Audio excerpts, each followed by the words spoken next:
తలనొప్పితో ఎంతోమంది బాధపడుతూ ఉంటారు. కొన్ని రకాల తలనొప్పులు మాత్రం ఊరికే వచ్చి ఇబ్బంది పెడుతుంటాయి. వారంలో ఒకసారో 2 సార్లు అట్లా వచ్చి ఆఫీస్కి వెళ్ళలేకపోవడం, ఇంటి పనులు చేసుకోలేకపోవడం, ఇట్లా చాలా ఇబ్బందులు ఫేస్ చేస్తూ ఉంటారు.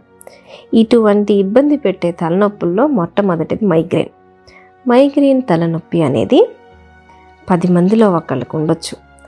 అది కూడా లేడీస్లో చాలా ఎక్కువ. మామూలుగా 20 ఏళ్ళు 30 ఏళ్ళు ఇట్లా ఎప్పుడు బాగా స్ట్రెస్ఫుల్ పీరియడ్ ఆఫ్ లైఫ్ ఉంటుందో ఆ టైంలో మొదలుపెట్టి తర్వాత చాలా సంవత్సరాల వరకు అది ఉండిపోతుంటుంది. ఇది తరచుగా రావడం వల్ల కొంతమందికి డిప్రెషను, కొంతమందికి సూసైడల్ ఐడియేషన్ ఇట్లాంటివి కూడా రావచ్చు. సో మైగ్రేన్ అనేది మనం ఎట్లా కనిపెడతామంటే ఇది స్కాన్లతోనూ రక్త పరీక్షలతోనూ కనిపెట్టే రోగం అయితే కాదు. దీన్ని మనం లక్షణాలతోనే కనిపెట్టాలి.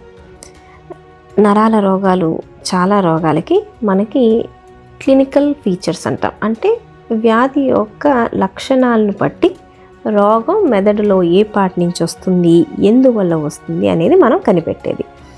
అన్నిటికీ స్కాను, బ్లడ్ టెస్ట్లు అనేది సొల్యూషన్ కాదు. షుగరు, బీపీ కనిపెట్టినట్టు మనం నరాల రోగాల్ని కనిపెట్టలేం రక్త పరీక్షలతో. సో ఇప్పుడు మైగ్రేన్కి మనకి లక్షణాలు తెలిసి ఉంటే ఇది మైగ్రేన్ అని మనం కాన్ఫిడెంట్గా చెప్పొచ్చు. ఆ లక్షణాలు ఏంటి అనేది నేను మీకు ఈరోజు ఈ వీడియోలో చెప్పాలనుకుంటున్నాను.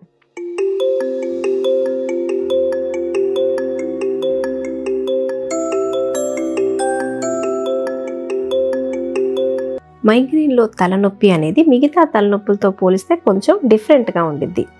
అది ఎట్లా అంటే తలనొప్పి అనేది చాలామందికి ఒకవైపు చెప్తుంటారు. ఒకవైపు తల, మెడ, కంటి వరకు వస్తుంది అని చెప్తుంటారనమాట. అది రైట్ సైడ్ అయినా అవ్వచ్చు, లెఫ్ట్ సైడ్ అయినా అవ్వచ్చు. కొన్నిసార్లు రైట్ సైడ్, కొన్నిసార్లు లెఫ్ట్ సైడ్ అట్లా మారుతూ ఉండొచ్చు. అందరిలో ఇట్లా ఉండడం లేదు, ఎక్కువ శాతం మందిలో. కొంతమందిలో అయితే తల మొత్తం వస్తుంది, వెనకాల వైపు వస్తుంది, మెడ వరకే వస్తుంది అని కూడా చెప్తుంటారు.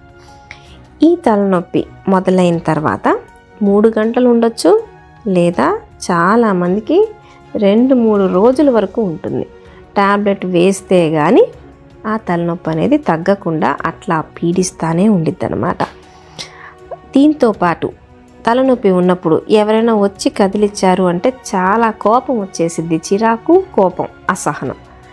ఎందుకు అంటే ఆ టైంలో చిన్నపాటి సౌండ్ విన్నా సరే చాలా పెద్దగా అనిపించి తల బద్దలయ్యేటట్టు అనిపించింది. సో ఎవరైనా మాట్లాడుతున్నా, ఎవరైనా డీజే కానీ పాటలు కానీ పెట్టినా కోపం వచ్చేసిద్ది. దాంతోపాటు లైట్ కూడా అట్లాగే, సౌండే కాదు, లైట్ తీసుకున్నా సరే బ్రెయిన్ చాలా ఇరిటేట్ అయిపోద్ది. టీవీ పెట్టినా, పెద్ద పెద్ద లైట్స్ వేసినా, ఎండకి వెళ్తున్నా సరే లైట్ సెన్సిటివిటీ వల్ల తలనొప్పి పెరిగిద్ది. ఇంకా వాంతి రావడం, పొట్టంతా తిప్పేసి వాంతి వచ్చేటట్టు అనిపించింది. కొంతమందికి వాంతి అయిపోయి కూడా రిలీఫ్ వచ్చిద్ది అనమాట. సో ఆ టైంలో చాలా వరకు తినటానికి కానీ తాగటానికి కానీ ఇష్టపడరు. ఎందుకంటే కొంచెం కాన్స్టిపేషన్, మలబద్ధకం ఉండిద్ది. ఏది తినాలనే ఇంట్రెస్ట్ అనేది ఉండదు. వాళ్ళని మైగ్రేన్ వచ్చిన వాళ్ళని వదిలేస్తే ఒక చీకటి గదిలో ఏ సౌండు లేకుండా పడుకోవటానికి ఇష్టపడతారనమాట. ఇవంతా వాళ్ళకి బ్రెయిన్ మరీ సెన్సిటివ్గా తయారవుతుంది ఈ టైంలో దీనివల్ల.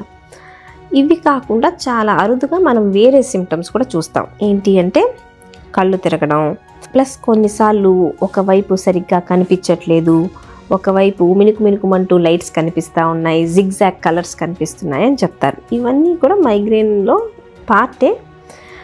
కాకపోతే అందరిలో ఉండాల్సిన అవసరం లేదు. ప్రతి పేషెంట్కి కొంచెం డిఫరెంట్గా ఉన్నా సరే ఈ లైట్ సెన్సిటివిటీ, సౌండ్కి సెన్సిటివ్గా ఉండడం, వాంతి రావడం ఇవన్నీ మాత్రం కామన్.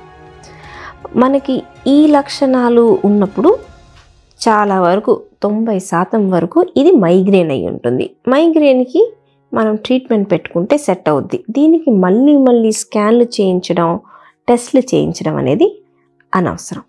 సో మైగ్రేన్ అనేది దీర్ఘకాలిక వ్యాధి. ఈ వ్యాధి గురించి డాక్టర్కి ఎంత తెలుసో మనకి అంత తెలుసుంటేనే మనం దీన్ని లాంగ్ టర్మ్లో హ్యాండిల్ చేయగలం.